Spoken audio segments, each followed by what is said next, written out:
Primo Levi dijo: si existe Auschwitz, no puede existir Dios. Hablar de Auschwitz es una forma de decir lo cruel que puede ser el ser humano. Es una forma de mostrar la aparente indiferencia de Dios sobre los sucesos más trágicos de la historia. Auschwitz fue uno de los campos de concentración más infames donde millones de personas, en su mayoría judíos, fueron torturadas y asesinadas durante el régimen nazi. Para Levi y muchos otros sobrevivientes, la atrocidad y el horror presenciados en Auschwitz desafiaron la idea de un Dios benevolente y todopoderoso. La existencia del sufrimiento extremo y la crueldad parecía contradecir la noción de un ser divino que cuida y protege a su creación. El horror y la barbarie que ocurrieron en Auschwitz son inolvidables. Es un recordatorio sombrío de la crueldad humana y la importancia de recordar y conmemorar a las víctimas del Holocausto. El 27 de enero se celebra el Día Internacional de Conmemoración en memoria de las víctimas del Holocausto, en honor a la liberación de Auschwitz por parte del Ejército Rojo en 1945. Auschwitz fue un complejo de campos de concentración y exterminio establecido por la Alemania nazi durante la Segunda Guerra Mundial. Es el símbolo más trágico del Holocausto y la atrocidad cometida por el régimen de Adolf Hitler. En mayo de 1940, en medio del caos y la expansión del dominio nazi en Europa, las fuerzas alemanas establecieron este campo en una región previamente ocupada por Polonia. Auschwitz, ubicado en el sur de Polonia, cerca de la ciudad de Oświęcim, se convirtió en un símbolo de la brutalidad del régimen nazi. Inicialmente, el campo fue diseñado para detener y reprimir a una amplia gama de personas consideradas una amenaza para el gobierno nazi. Estos incluían prisioneros políticos, prisioneros de guerra, disidentes, intelectuales, activistas y cualquier persona percibida como enemiga del régimen. La creación de Auschwitz reflejó la ideología totalitaria y la política de represión del Tercer Reich, que buscaba eliminar cualquier forma de oposición o disidencia. Los nazis utilizaron el campo como un instrumento de control y terror, destinado a mantener a la población en un estado de sumisión y obediencia absolutas. Este régimen autoritario puede explotar el miedo, la propaganda y la violencia para perseguir y reprimir a aquellos que se oponían a su agenda. Además, marca el comienzo de una de las peores atrocidades perpetradas por el hombre,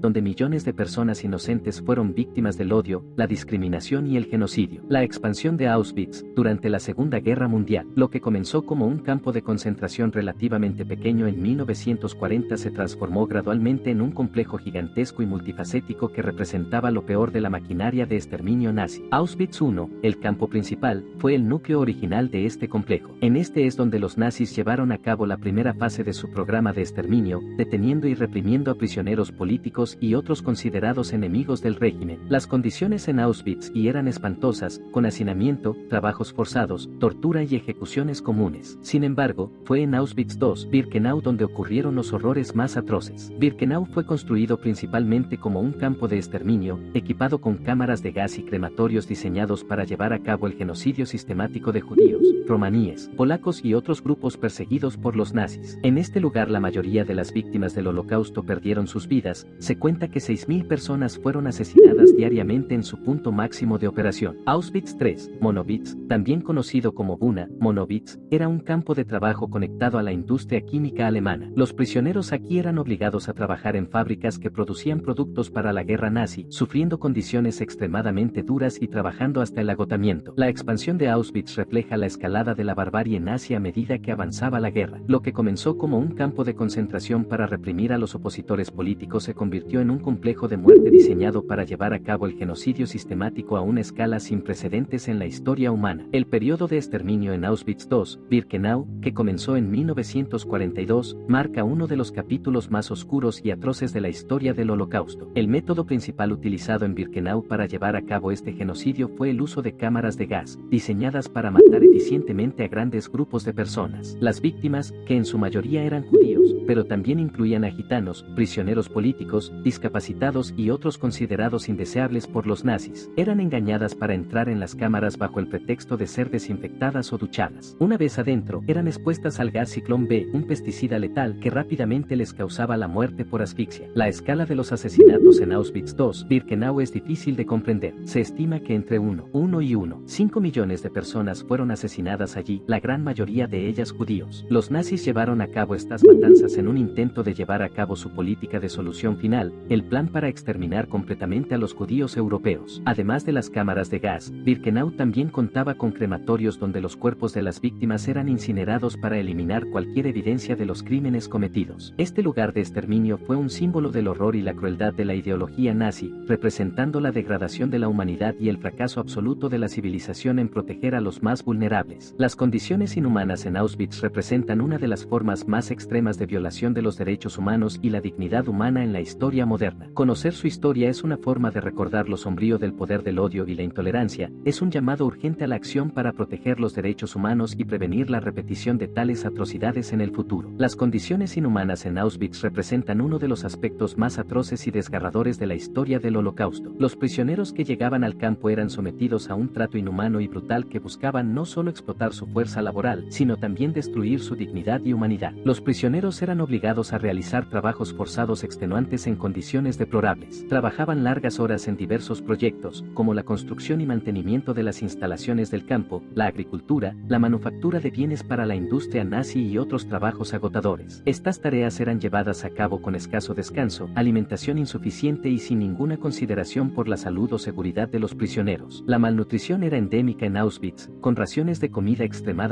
escasas y de mala calidad. Los prisioneros recibían porciones mínimas de pan y sopa aguada que apenas proporcionaban las calorías necesarias para sobrevivir. Esta dieta deficiente llevaba a una debilitación física extrema, aumentando la vulnerabilidad de los prisioneros a enfermedades y agotamiento. Además del hambre y el agotamiento, los prisioneros también enfrentaban enfermedades generalizadas debido a las condiciones insalubres del campo y la falta de atención médica adecuada. Las epidemias de enfermedades como el tifus, la disentería y el cólera se propagaban rápidamente entre la población del campo, causando un sufrimiento adicional y aumentando la tasa de mortalidad. Los abusos físicos y psicológicos también eran comunes en Auschwitz. Los guardias nazis y los capos, prisioneros asignados como supervisores, utilizaban la violencia, el castigo y la intimidación para mantener el control sobre los prisioneros y reforzar su autoridad. Los prisioneros eran golpeados, maltratados y humillados regularmente, sin ningún tipo de protección o recurso legal. Además de estas atrocidades, los prisioneros también eran objeto de experimentos médicos inhumanos realizados por médicos nazis. Estos experimentos incluían pruebas de vacunas, esterilización forzada, cirugías experimentales y otros procedimientos grotescos que causaban un sufrimiento innecesario y a menudo resultaban en la muerte de los sujetos de prueba. La liberación de Auschwitz por las fuerzas soviéticas el 27 de enero de 1945 marcó el final del capítulo más oscuros y desgarradores de la historia de la humanidad. Cuando los soldados soviéticos entraron en el campo, se encontraron con una escena de horror indescriptible. A pesar de los esfuerzos de los nazis por evacuar y destruir evidencia del genocidio en los días previos a la liberación, los soldados encontraron a aproximadamente 7.000 prisioneros, la mayoría de ellos en condiciones de extrema debilidad, enfermedad y desnutrición. Los sobrevivientes de Auschwitz fueron testigos y víctimas de atrocidades inimaginables. Habían sido sometidos a trabajos forzados agotadores, malnutrición crónica, enfermedades mortales y abusos físicos y psicológicos sistemáticos. Muchos habían perdido a sus seres queridos en las cámaras de gas o habían sido testigos de la muerte y el sufrimiento de sus compañeros de prisión. Después de la liberación, los sobrevivientes de Auschwitz se enfrentaron al desafío de reconstruir sus vidas y procesar el trauma que habían experimentado. Muchos de ellos compartieron sus testimonios, proporcionando relatos detallados de los horrores que presenciaron y sufrieron en el campo. Estos testimonios, que incluyen libros, entrevistas, documentales y otros medios, han sido fundamentales para preservar la memoria del Holocausto y educar al mundo sobre las consecuencias del odio y la intolerancia. Los sobrevivientes de Auschwitz también jugaron un papel crucial en la búsqueda de justicia y rendición de cuentas. Testificaron en los juicios de Nuremberg y en otros procesos judiciales contra los perpetradores nazis, ayudando a llevar a los responsables del Holocausto ante la justicia y a establecer un precedente para la persecución de crímenes de lesa humanidad en el futuro. Auschwitz ha sido transformado en un memorial y museo para recordar a las víctimas del Holocausto y para preservar la memoria de los horrores que tuvieron lugar allí. El memorial de Auschwitz-Birkenau, establecido en el lugar donde se encontraban los campos de concentración y exterminio, comprende varios elementos significativos. Auschwitz I, el campo principal, alberga exhibiciones que documentan la historia del sitio, muestran artefactos pertenecientes a las víctimas y ofrecen testimonios de sobrevivientes. Birkenau, el campo de exterminio más grande, conserva los restos de las cámaras de gas, los barracones y los vestigios de las infraestructuras utilizadas para perpetrar el genocidio. El Memorial y Museo de Auschwitz desempeñan un papel crucial en la educación pública sobre el Holocausto. A través de visitas guiadas, programas educativos y exposiciones itinerantes, el sitio ofrece a los visitantes la oportunidad de aprender sobre los eventos que tuvieron lugar allí y reflexionar sobre las causas y consecuencias del Holocausto. Además, el Memorial de Auschwitz-Birkenau organiza conferencias, simposios y actividades conmemorativas para fomentar el diálogo y la reflexión sobre temas relacionados con el Holocausto y los derechos humanos. El legado de Auschwitz va más allá de sus límites físicos. Es un recordatorio perenne de la capacidad del ser humano para cometer actos de crueldad y barbarie, pero también de la resistencia y la la solidaridad que pueden surgir incluso en los momentos más oscuros. El sitio sirve como un llamado a la acción para prevenir el genocidio y promover los valores de la tolerancia, la compasión y el respeto mutuo en todo el mundo. Primo Levi dijo: si existe Auschwitz, no puede existir Dios.